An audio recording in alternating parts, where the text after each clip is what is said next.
Welcome to Hallmarks of Genuine Mystical Paths, The Fruits of Our Trees, with me, Chuck Dunning. This video essay is meant to offer personal observations and insights about how people tend to be affected by following a mystical path into its greater depths. Although I find the included points relevant to traditions like Martinism and Rosicrucianism, nothing here should be regarded as the exclusive doctrine or official teaching of any system, school, or tradition. It is offered for your own reflection and discernment. I hope some of it proves useful to you. Let's start by clarifying how certain terms are used here.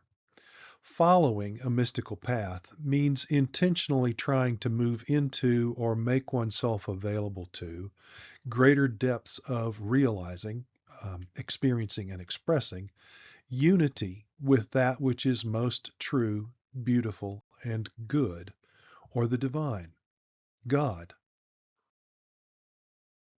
Furthermore, in this context, the word following suggests movement, a way of being or existing, not just acquiring information and intellectual understanding. Hallmarks thus refers to significant and observable changes in thinking and behaviors that reflect the hidden ineffable dimensions of mystical knowing or gnosis. Such hallmarks are the outward signs of how one's soul is becoming inwardly illuminated, regenerated, and reintegrated. It is important to consider these signs because they can help distinguish the philosophical and spiritual resources and practices that serve mystical realization rather than other purposes. For example, while some philosophical and religious teachings may apparently be aimed at living a virtuous life and having a good relationship with the divine, they may also be compromised, even corrupted, by elements that serve other agendas. According to Matthew chapter 7, verses 15 through 20, Jesus taught that we can discern between prophets by their fruits. To me, these hallmarks offer a way of recognizing good fruit. They may also help assess one's own fullness in mystical realization. However, I think it would be unwise to assume that striving to adopt the attitudes and behaviors of these hallmarks is itself the path of mystical realization.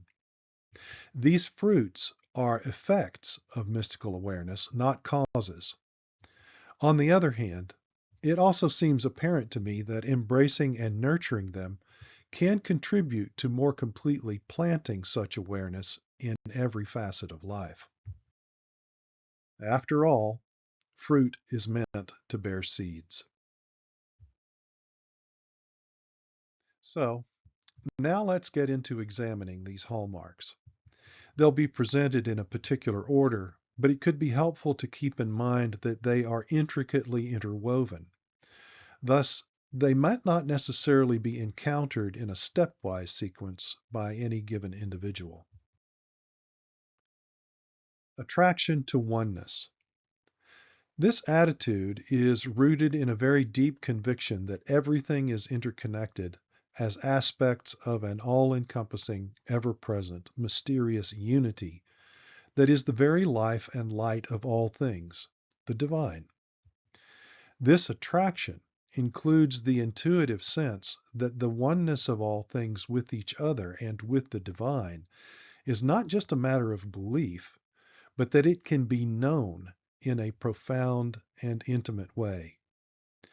Dualistic attitudes and tendencies to categorize things into unresolvable binaries become less attractive and more clearly understood as illusory appearances encompassed and resolved by a single ineffable, incomprehensible truth. The universality of the one is increasingly appreciated. Reverence. That sense of unity engenders an attitude of awe and wonder. The marvelousness and mystery of the all is consistently enchanting and humbling. One increasingly appreciates that everything, no matter how commonplace, crude, or seemingly corrupt, is a limited and temporary facet of divine emanation. Thus, one more fully grasps that all things deserve to be met with respect and honor for the immediate presence of the divine within them.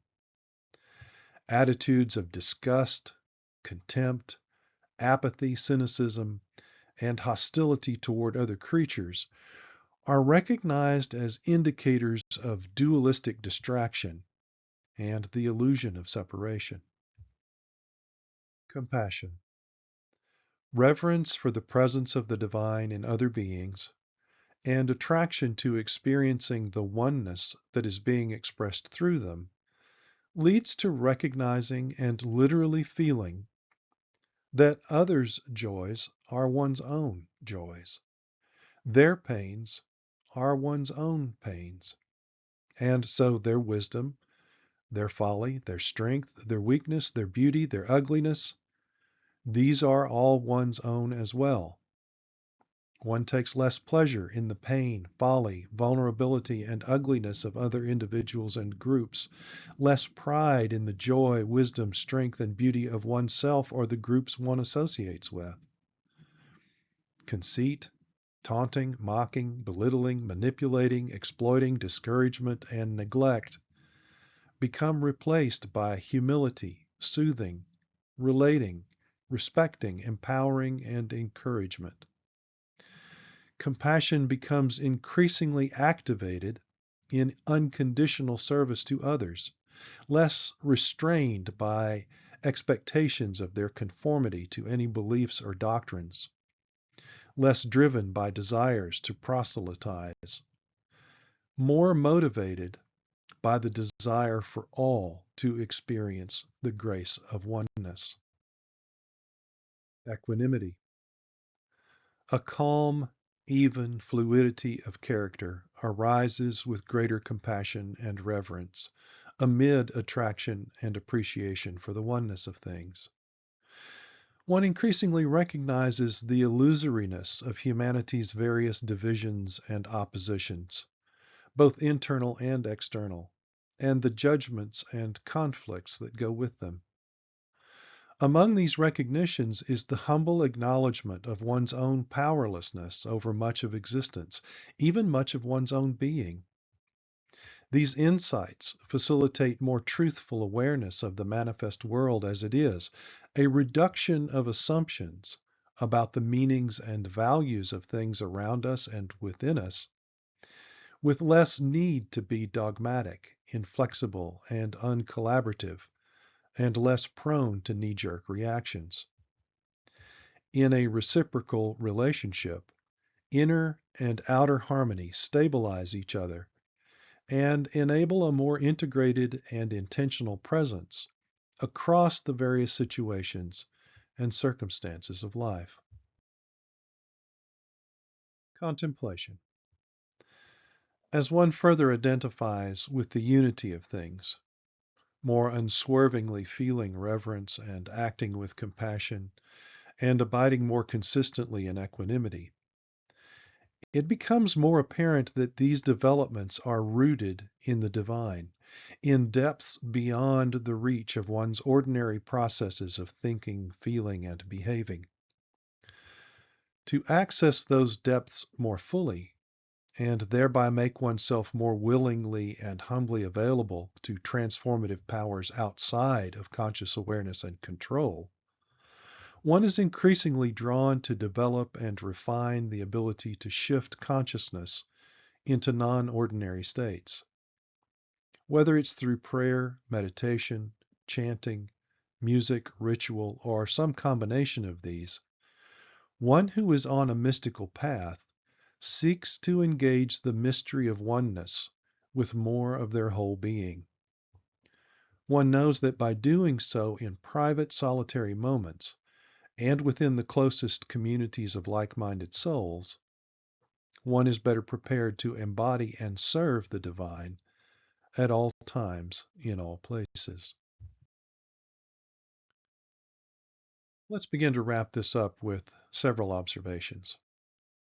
First, it would be fruitful to meditate on the relationships between these hallmarks and the virtues identified among different spiritual traditions, such as the four cardinal and three theological virtues. Second, consideration of the interconnectedness and interdependence of these hallmarks would also be worthwhile. On that note, the repeating presence of humility should be given due notice. Third, all the aforementioned developments rely to some extent upon the courage to be different from the norms within our cultures, societies, and perhaps even our religious institutions. So, the courage to pursue the different and unknown, even to move toward being in a way that is different and currently unknown, perhaps also feared and regarded as heretical, is itself a kind of hallmark common among mystical paths. And finally, everything here can be understood as deepening experience, understanding, and expression of a transcendent divine love manifesting as an immanent presence in creation. Thus, the sweetness and beneficence of unconditional love, of caritas or agape, is the truest test of all fruits and the trees that produce them. O divine root of the tree of life, with your blessings, may we gratefully come to know and bear the fruits of your mysteriously transcendent, yet actively immanent presence here and now.